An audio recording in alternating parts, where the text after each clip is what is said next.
አንድ እድል ብቻ ስጠኝ። አሁን እያሳለፍኩ ያለው ህይወት ለምክንያት እንደሆነ ላሳምንክ።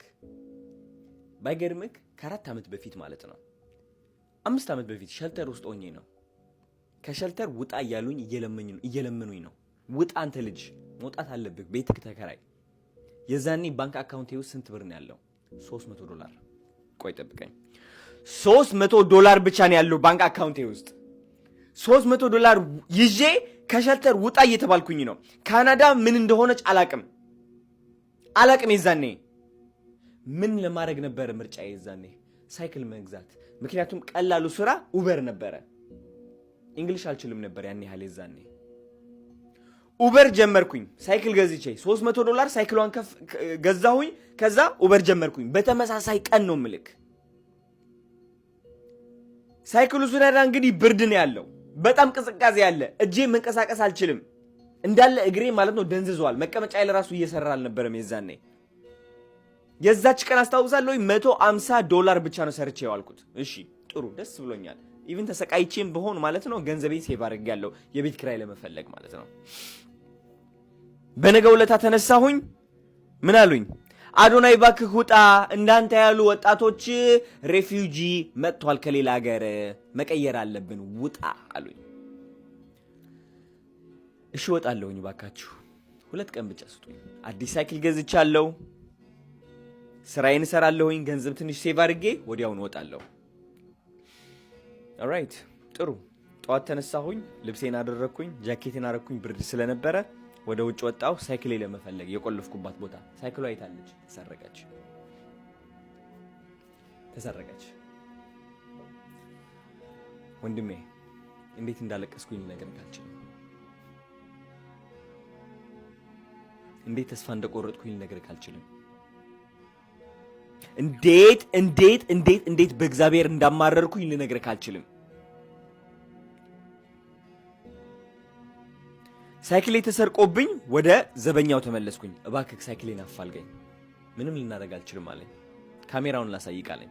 ካሜራውን ከፈት ነው፣ የሆነ ነጭ ሌባ ነው፣ ሆምለስ ነው። ሰብሯት በሰከንዶች ነው ምልክ ስብርብር አድርጓት ይዟት ሄደ።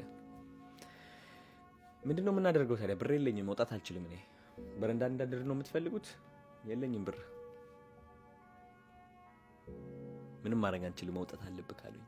የዛኔ ነው ምልክ ወንድሜ፣ እኔ ከሰው ፊት አልቅሼ አላቅም። የዛኔ ከሰው ፊት አልቅሼ አላቅም። የዛኔ አለቀስኩኝ። የዛኔ ማልቀስ ጀመርኩኝ። የዛኔ የጮህኩት ልነግርህ አልችልም እንዴት እንዳለቀስኩኝ። ማናጀሯ፣ የቢልዲንጉ ማናጀሯ እስከምትሰማኝ ድረስ ማለት ነው። እኔ የሚሄድበት ቦታ የለኝም። ሳይክል ገዝቼ ሳይክሌ ተሰርቃብኛለች። እንዴት አድርጌ ነው የምሰራው? እንዴት አድርጌ ነው ቤት ኪራይ የምወጣው? የለኝም በቃ አልኳቸው። አለቀስኩኝ። ከልቤ ነው ምልክ ወንድሜ። ከዛ ማናጀሯ አየችኝና ና ወደ ኦፊስ ያለችኝ። ወደ ኦፊሷ ወሰደችኝ። ገባሁኝ። ምን ልትለኝ ይሆን? እያለቀስኩኝ ነው እኔ። ማርያም ተስፋ ቆርጫለሁ ምናምን፣ በቃ ንዴት ውስጥ ያለሁት አሁን። ለምንድን ነው የምታለቅሰው አለችኝ።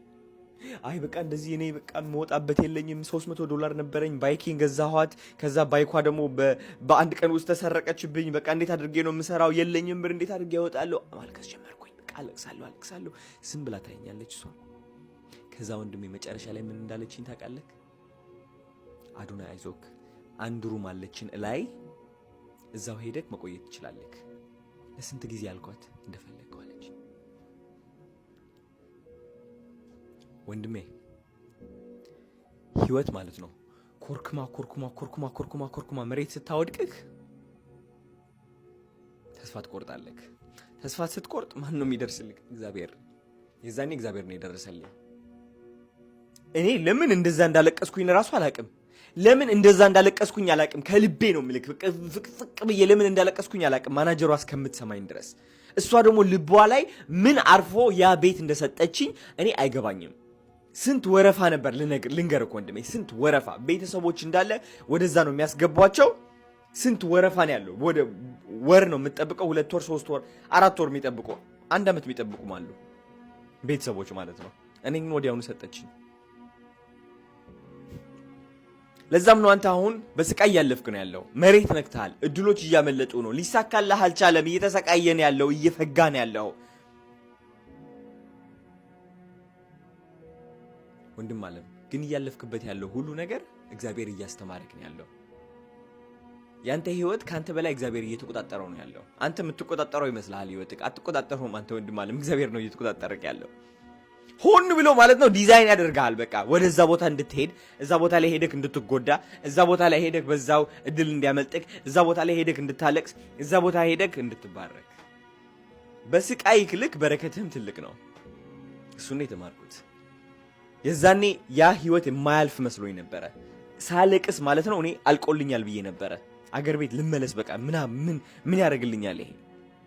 ግን አሁን ሆኜ ወደ ኋላ ተመልሼ ሳየው አመሰግናለሁኝ። እንደውም በዛ ስላለፍኩኝ ቆሜ አንተን ምስክርነት እንደሆነ ካግዞኛል። ተስፋ እንዳትቆርጥ ወንድሜ፣ ሁሉም ያልፋል። እወድሃለሁ።